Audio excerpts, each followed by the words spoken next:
لە شاری کۆڵنی وڵاتی ئەڵمانیا خەڵک و نەتەوە جیاوازەکان پێکەوە ئاهەنگەکانی سەری ساڵیان ئەنجام دەدا. لە ناودڵی هەر کەسێکدا خۆزگە و هیوایەک هەیە بۆ ساڵی نوێ کە بۆ ساڵی نوێ بێتە دی. هیوادارم ساڵی 2018 ساڵێکی پڕ ئارامی بێت بۆ هەمووان و دڵتان بکەنەوە بۆ خەڵکانی هەژار لە ئەڵمانیا. ئەمە شتێکی زۆر جوانە. ئەڵمانیا یەکێکە لە وڵاتە ئەوروپیانەی زۆرترین ڕێژەی پەنابەری ئەو وڵاتانە ڕووی تێدەکات کە بەهۆی جەنگ و کاولکاریەوە خەڵکەکە وڵاتەکەیان بەجێهێشتووە. ڕەنگە بۆ ئەڵمانەکان بەهۆی دۆخی ئەو پەنابەرانەوە خواسی ئاشتی و پێکەوە ژیان لە بری جەنگ پێش هەر هیوایەکی تایبەت بێت بۆ ساڵی نوێ.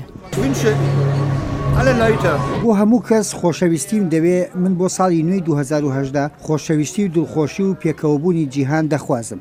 ژمارەیەکی زۆر لە خەڵکی ئەم شارە بۆ نزا و پاڕانەوە بۆ هێنانەدی ئاواتەکانیان لە ساڵی نوێ ڕویان دەکردە کڵێسا گەورە ناسراوەکەی ئەم شارە کە ناسراوە بە دۆم. ئەوان نزا و هیواکانیان نەک بۆ خۆیان تەنانەت بۆ نەوەکانیشیان بوو.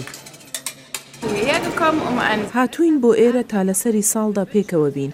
ئاواتەخوازم لە ساڵی نوێدا خۆشی و ئاشتی بۆ هەموو جیهان بێتە دی. لێرە نزای بەختەوەری و ئاشتی بۆ خانەوادە و نەوەکانمان و جیهان دەکەین. ژیار محەممەد، دەنگی ئەمریکا، ئەڵمانیا.